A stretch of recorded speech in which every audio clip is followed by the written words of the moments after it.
Delhi Capitals के लिए IPL 2025 में बड़ी टेंशन। हैरी ब्रूक लगातार होते जा रहे हैं फ्लॉप। जी हाँ, हैरी ब्रूक जिसको दिल्ली कैपिटल्स ने 6.25 करोड़ में अपनी टीम में शामिल किया था, क्योंकि मिडिल ऑर्डर में बहुत स्टेबिलिटी देते हैं। लेकिन अगर हम हाल फिलहाल की हैरी ब्रूक की फॉर्म देखें तो वो बिल्कुल ही आउट ऑफ फॉर्म चल रहे हैं, लगातार फ्लॉप होते जा रहे हैं। जैसे आप सबको पता है, इंडिया वर्सेज इंग्लैंड की T20 सीरीज जारी है, जिसमें अभी टीम इंडिया 2-1 से आगे चल रहा है। और तीनों मैचेस में अगर हम हैरी ब्रूक की परफॉर्मेंस निकाल कर देखें तो तीनों मैचेस में आप एक तरीके से कह सकते हैं हैरी ब्रूक फ्लॉप ही रहे हैं। पहले T20 में उन्होंने सिर्फ 17 रन बनाए, दूसरे T20 अगर हम बात करें तो 13 रन, तीसरे T20 की अगर हम बात करें तो 8 रन। तो हैरी ब्रूक का बल्ला आप एक तरीके से कह सकते हैं बिल्कुल भी नहीं चल रहा, और एक तरीके से बिल्कुल आउट ऑफ फॉर्म हो रहे हैं हैरी ब्रूक।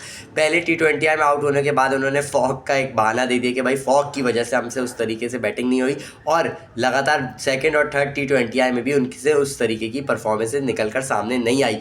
पहले जो T20 में तो वरुण चक्रवर्ती ने उनको क्या शानदार बोल्ड मार दिया था, और वरुण चक्रवर्ती तो भाई बड़ी शानदार फॉर्म में चल रहा है, 5-5 विकेटें निकाल रहा है। और वरुण चक्रवर्ती जब से उसका कमबैक हुआ है भाई, उसने शानदार परफॉर्मेंस ही दिखाई है।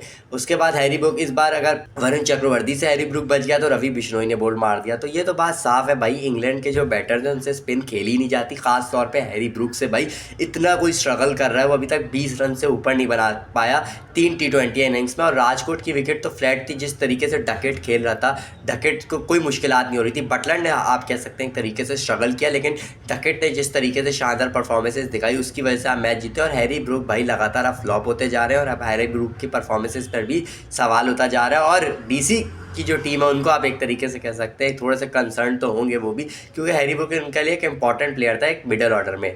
आपकी इसमें क्या राय है? अपनी राय हमें कमेंट सेक्शन में ज़रूर बताएगा।